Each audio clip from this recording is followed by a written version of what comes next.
Have you ever noticed how differently men and women seem to cry? It's a common observation, but have you ever wondered why? Is it just a social thing, or is there something deeper going on? Today, we're diving into the fascinating world of tears to uncover the real differences between male and female crying. From hormones and anatomy to psychology and social expectations. First, let's talk biology. Did you know that men and women are literally built differently when it comes to crying? It starts with hormones. Prolactin, the hormone that stimulates milk production in women, also plays a huge role in promoting tears. Women have significantly higher levels of prolactin than men.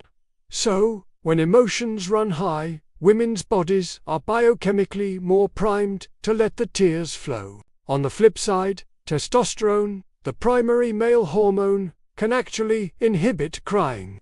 Higher testosterone levels can raise the emotional threshold for tears, meaning it might take a more intense emotional trigger for a man to cry compared to a woman.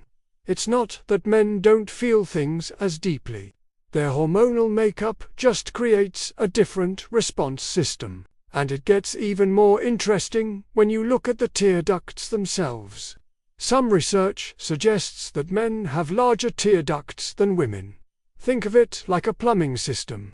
With larger ducts, tears have more room to well up in the eyes before they spill over and run down the cheeks. This could explain why men might get watery eyes without actually shedding visible tears, while women's smaller ducts might cause tears to overflow more quickly.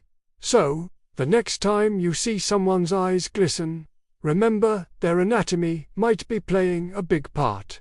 But of course, it's not all about biology. Psychology and social conditioning are massive factors. From a young age, many cultures send very different messages to boys and girls about crying. Girls are often taught that crying is a normal and acceptable way to express sadness, frustration, or even happiness. It's seen as a way to seek comfort and connection. Think about it. When a little girl falls and cries, she's often met with hugs and soothing words. This reinforces crying as a valid communication tool. For boys, the story is often completely different. Phrases like "boys don't cry," "man up," or "be strong" are incredibly common. Boys learn early on that showing vulnerability through tears can be seen as a sign of weakness. They're encouraged to suppress their sadness, channel it into anger, or simply tough it out. This social programming is incredibly powerful and shapes emotional expression well into adulthood. As a result, many men learn to associate crying with shame or a loss of control, making them far less likely to cry, especially in front of others. This leads to a big difference in how and why men and women cry. Studies show that women tend to cry more frequently and in response to a wider range of emotions. They might cry from sadness, frustration, stress, but also from joy, relief, or empathy. For women, crying can be a cathartic release, a way to process complex feelings.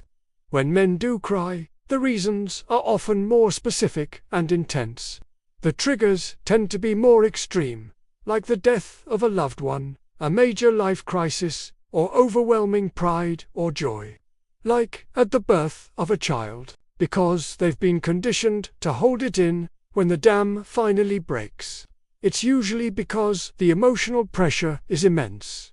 Let's also consider the purpose of crying. For everyone, tears serve a physiological purpose. They lubricate our eyes, remove irritants, and contain antibodies.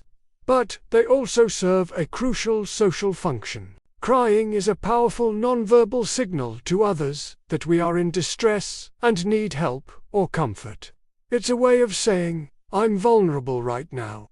Because women are often socialized to be more relationship-oriented and emotionally expressive, their tears can be a tool for strengthening social bonds. Crying can elicit empathy and support from others, bringing people closer together. For men, who are often socialized to be self-reliant and independent. Showing this kind of vulnerability can feel counterintuitive or even dangerous. Crying in public might feel like a failure to uphold the masculine ideal of stoicism and strength. This is why many men prefer to cry alone, away from judging eyes, where they can process their emotions without fear of social penalty. So what does all this mean? It means we need to have more compassion and understanding for how everyone expresses their emotions. It's as crucial to recognize that a man who doesn't cry isn't necessarily unfeeling or cold. He might be wrestling with a lifetime of social conditioning or simply have a different biological threshold for tears. His silence doesn't equal a lack of emotion. And for women, it's important to remember that their tears are a valid and healthy form of emotional expression, not a sign of being too emotional or dramatic. Crying is a natural human response, and it's time we stopped judging it based on gender. The world would be a much healthier place if we could create a space where everyone feels safe to express their true emotions, tears and all. Encouraging men and boys to be emotionally honest doesn't make them weaker. It makes them more fully human. And respecting a woman's emotional expression is fundamental to equality. So, the difference between men and women crying is a complex mix of hormones, anatomy, psychology, and culture.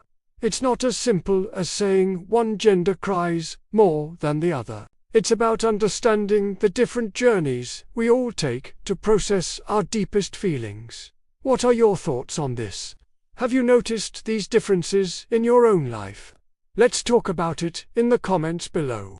Let's create a more empathetic conversation around emotional expression for everyone. And if you're struggling with overwhelming emotions, please know that reaching out for help is a sign of incredible strength. There are resources and people who can support you. Thanks for watching and exploring this topic with me today.